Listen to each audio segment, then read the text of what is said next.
നടനും ബി.ജെ.പി. നേതാവുമായ കൃഷ്ണകുമാറിനും മകൾക്കുമെതിരെ തട്ടിക്കൊണ്ടുപോകലിന് കേസ്. കൃഷ്ണകുമാറിന്റെ മകൾ ദിയയുടെ സ്ഥാപനത്തിലെ ജീവനക്കാരികളുടെ പരാതിയുടെ അടിസ്ഥാനത്തിലാണ് മ്യൂസിയം പോലീസ് കേസെടുത്തിരിക്കുന്നത്. ഭീഷണിപ്പെടുത്തി പണം അപഹരിച്ചെന്നാണ് എഫ്ഐആറിൽ പറയുന്നത്. മ്യൂസിയം പോലീസ് 2 കേസുകളാണ് എടുത്തിരിക്കുന്നത്. സ്ഥാപനത്തിലെ പണം കവർന്നതിന് വനിതാ ജീവനക്കാർക്കെതിരെയും കേസെടുത്തു.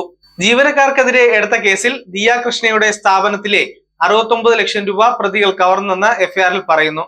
ജി കൃഷ്ണകുമാറിന്റെ പരാതിയിലാണ് പോലീസ് കേസെടുത്തിരിക്കുന്നത്.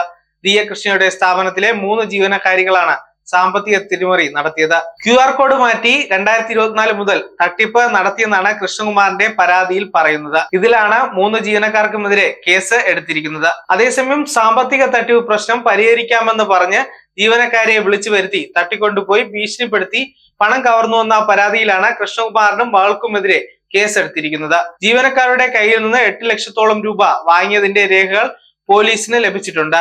തട്ടിക്കൊണ്ടുപോകൽ, സ്ത്രീത്വത്തെ അവമാനിക്കൽ തുടങ്ങിയ വകുപ്പുകൾ ഉൾപ്പെടെ ചുമത്തിയാണ് കൃഷ്ണകുമാറിനെതിരെ കേസെടുത്തിരിക്കുന്നത്. ഇതിനിടയിൽ പണം തട്ടിച്ച സംഭവത്തിൽ 3 ജീവനക്കാരികൾ കുറ്റം സമ്മതിച്ച് 8 ലക്ഷം രൂപ തിരിച്ചു നൽകിയെന്നാണ് കൃഷ്ണകുമാർ പറയുന്നത്. കേസ് കൊടുക്കരുതെന്നും ബാക്കി പണം തിരികെ നൽകാമെന്നും ജീവനക്കാരികളും ബന്ധുക്കളും അറിയിച്ചു.